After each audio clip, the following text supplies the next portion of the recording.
Bueno, pues hemos informado desde muy temprano, desde el arranque del programa, esta votación de ayer, cómo se sacó a Claudia Sheinbaum de la boleta para efectos de las elecciones de 2027, cómo finalmente con una iniciativa, con una petición que hizo el PT, se retiró al final de cuentas, la intentona de modificar el artículo 35 de revocación de mandato, el artículo 35 de la Constitución, y aquí hay toda una lectura que hacer, hay toda una revisión que hacer del significado y alcance que tiene todo esto, una vez que no logró la presidencia de México, pues el apoyo de sus aliados para efectos de los votos necesarios para una reforma de carácter constitucional, ni en el plan A, y tampoco en el B, en este punto en específico, que tiene que ver con el artículo 35 y la revocación de mandato.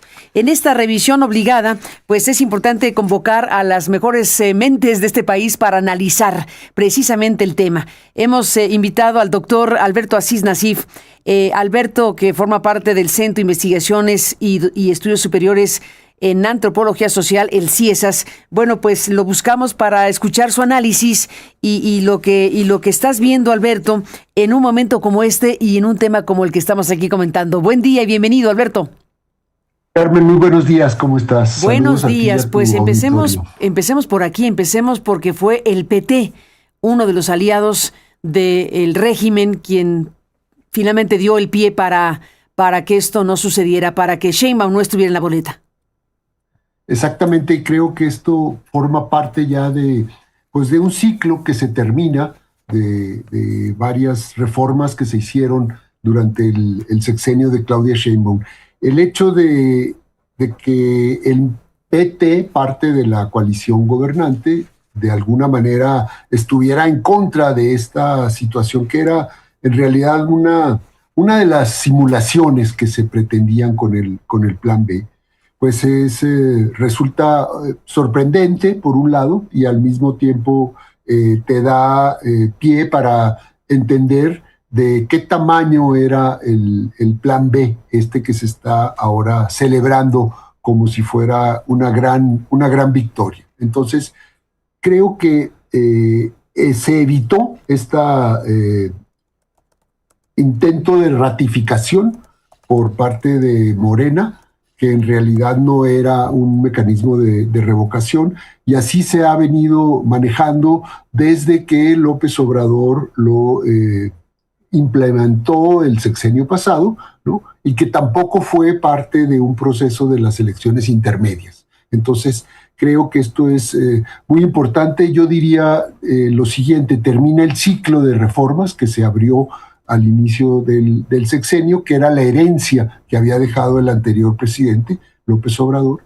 La parte electoral era la última, digamos, de este largo proceso, y hay una serie ahí de límites y posibilidades de lo que pudiera hacer y de lo que pudo hacer Morena y su coalición para reformar la Constitución, que en realidad hicieron una reforma de Estado, creo yo, que en muchos de los asuntos importantes, y la pieza que faltaba pues era este plan, primero plan A y ahora plan B, para cambiar las reglas del juego del acceso al poder en México, Carmen.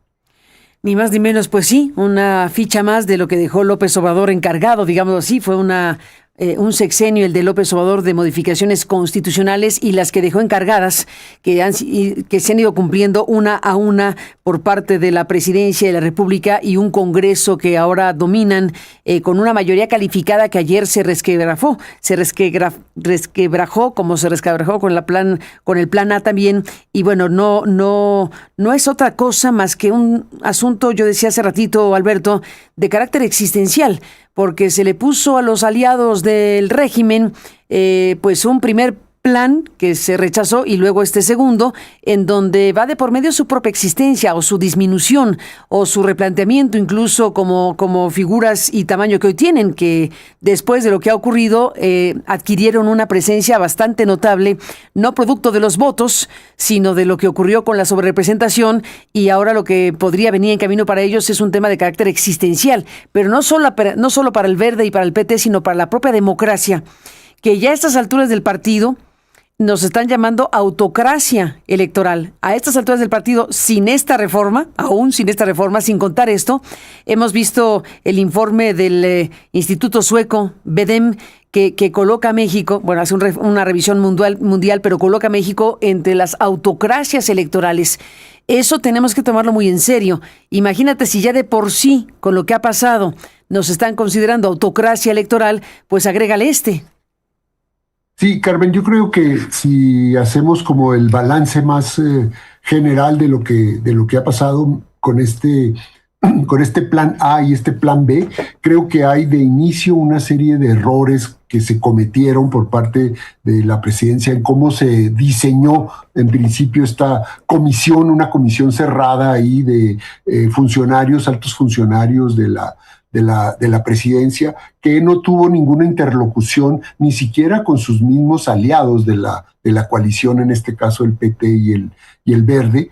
Esto, de alguna manera, desde el principio, que afectaba de fondo intereses de estos partidos por la parte del financiamiento y de los plurinominales. En segundo lugar, me parece que tenía una serie de omisiones muy importantes, esta forma de no querer democratizar en serio el sistema electoral, y que dejaba pues muchos huecos, muchas omisiones, y no atendía problemas reales. Y en tercer lugar, me parece que no se hizo un intento realmente de democratización que hubiera caminado por lo que se ha planteado mucho en tu programa. Alfredo Figueroa lo ha hecho, sobre esta cosa de por qué no vamos a unas primarias realmente para quitarle el poder a las élites partidistas y que la ciudadanía elija. ¿Por qué no quitar la sobrerepresentación esta del 8% que ahora vimos como en el 2024 se multiplicó de forma ilegal y a niveles muchísimo más altos, hasta el grado de tener estas mayorías construidas que no les dieron los votos, ¿no? Y finalmente, ¿por qué llegamos a esta situación? Bueno, pues una reforma administrativa se le ha dicho que es muy pequeña, porque pues ya solo se va a concentrar en la cuestión presupuestal, es decir, cómo los congresos van a tener menos presupuesto, o cómo los ayuntamientos van a tener menos funcionarios. La parte importante, digamos, política de esta plan B, pues era precisamente esta cosa de la revocación, ratificación de mandato. Y esto es precisamente lo que no pasó. Aquí se tenía que hacer una reforma constitucional, y creo que, en efecto, como tú mencionas, ya tenemos una calificación por parte del estudio de la Universidad de Gotemburgo, de este BEDEM, en donde México está ya en una zona gris entre autocracia y democracia electoral. ¿Por qué? Bueno, fundamentalmente, pues porque las características de este estudio hablan de una democracia en un sentido más amplio, no solo electoral, sino que tiene que ver con los contrapesos que se han ido derruyendo, con la autonomía de las instituciones que tutelan derechos que se han ido desapareciendo, y con la autonomía e independencia del Poder Judicial, que con la reforma que vimos el año pasado y la consecuente elección que se hizo, pues quedó completamente comprometida esa situación. Por lo tanto, colocan a México ya entre los países que ya no están muy lejos, estamos cada vez más lejos de ser una democracia liberal, ¿no? Ya estamos en el lugar como 110 de una lista de 180 países, ¿no? Bastante lejos de ser una democracia, y bastante lejos de lo que avanzamos durante el periodo de la transición democrática. Entonces, me parece que podríamos hacer un balance general, y en este balance general me parece que ahora pues se van a quedar con una parte muy pequeña de lo que querían hacer con esta reforma electoral. Lo que viene en las próximas semanas pues va a ser elegir ya a estos 3 consejeros del INE que salen, y que vamos a ver ahí cómo de alguna manera se acaba de completar, digamos, la captura de este organismo electoral, porque nada señala que vaya a ser un proceso en donde se vayan a elegir candidaturas independientes. Vamos a ver, pero lo que han hecho en los últimos procesos, pues es bastante sospechoso, digamos, de lo que podría ser una captura de estos últimos consejeros que se han elegido. Los 3 que vienen, bueno, pues van a pasar a ver la prueba del ácido, a ver si realmente eligen a gente con capacidad y con autonomía. Toda la tendencia del régimen y del oficialismo, pues es lo contrario, es colocar piezas que están cerca de su planteamiento y de su movimiento político. Entonces, esto creo que nos quedamos prácticamente, yo diría, con las mismas reglas del juego. Con eso vamos a la elección intermedia y se logró diferenciar la parte de la revocación de mandato.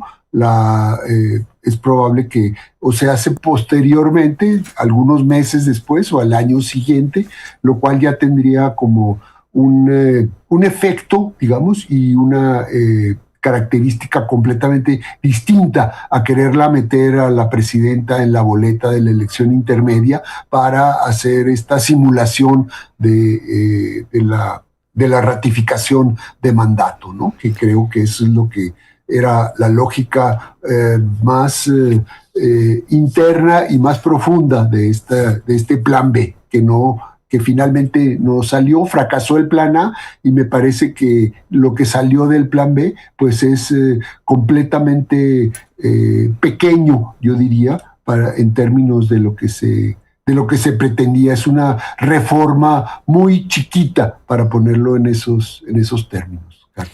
Pues bueno, al final de cuentas se quitó esta parte centralísima, efectivamente, aunque resulte obvio, pero déjame preguntártelo, ¿para qué querían estar en la boleta? ¿Para qué quería la presidenta? ¿Qué tipo de escenario están viendo? ¿Qué tipo de situación política se está observando como para pretender algo que era tan intransitable? Tan intransitable fue que no pasó, incluyendo el poder que tiene el Congreso. Hubo un cisma, digámoslo así, hubo una circunstancia de gran controversia. Supongo que en Morena también la gente habrá dicho, bueno, ¿qué nos quieren hacer votar, no? Al final de cuentas estamos hablando de una cosa demasiado obvia en su pretensión, ¿no? Querer sacar ventaja política a través de hacer uso de la imagen de la presidenta, teniendo posibilidad incluso de hacer campaña ella misma para que no la quiten. Al hacer campaña para que no la quiten, pues obviamente la extensión sería a favor de su partido y de sus aliados, o solo de su partido. ¿Qué tipo de cálculo político fue este? ¿Qué tipo de decisión fue esta? Que desde luego tendrá un costo de alguna manera. Sí, yo creo que si nos ponemos un poco a especular o a generar escenarios, me parece que en efecto era una movida chueca, digamos, del morenismo con sus mismos aliados, y esto lo entendió muy bien el Partido del Trabajo, que dijo, bueno, esto va a beneficiar fundamentalmente pues al Partido Morena y va a ir probablemente en deterioro de nosotros mismos como partido aliado, el PT, uh-huh. Y el Verde que sí finalmente aceptó ir en esta reforma del Plan B, ¿no? Entonces yo creo que lo que estaban previendo es que con la presidenta y su nivel de aceptación en general, etcétera, esto en la boleta de la elección intermedia, pues podía ser un muy buen pretexto, digamos, para acarrear votos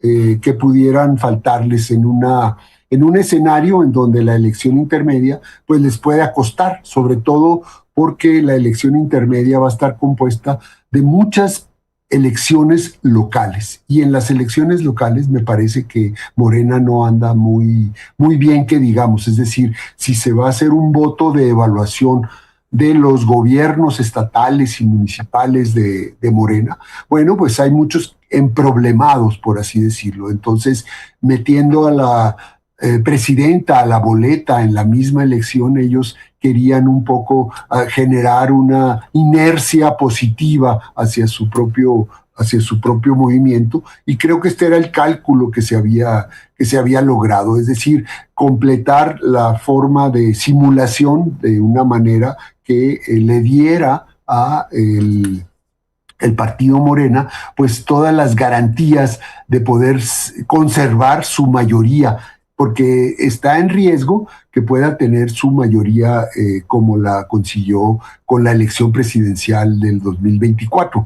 Y esto esto me imagino que es el reto de las oposiciones. Ahora, bueno, vamos a ver cómo se organizan las estrategias opositoras para que esto no suceda, es decir, para que para que el partido gobernante no tenga la mayoría calificada en la Cámara de los Diputados, y entonces esto cambia el escenario de forma importante. Ya se sabe que el ejercicio del poder siempre tiene un desgaste y tiene una serie de costos importantes. Entonces, la candidatura presidencial de esta ratificación de Claudia Sheinbaum en la boleta era como una especie de cemento para resanar esas heridas, esas grietas y esos costos del partido Morena durante el ejercicio del poder en este periodo que va del sexenio. Y al no tener esta garantía, pues ahora son ellos los que se van a enfrentar de manera directa y van a ofrecerle a la ciudadanía, y va a la ciudadanía a poder evaluar esta situación de una forma menos tramposa y simulada, es decir, directamente, sin la ayuda, entre comillas, de este cemento presidencial que les iba a favorecer muchísimo durante la elección intermedia, Carmen. Ni más ni menos, pues seguiremos hablando. Alberto Asís Nassif, muchísimas gracias, doctor, por estar aquí. Un abrazo y hasta la próxima. Al contrario, igualmente un abrazo. Gracias por estar aquí con tu análisis esta mañana con un tema tan importante. Gracias y buen día.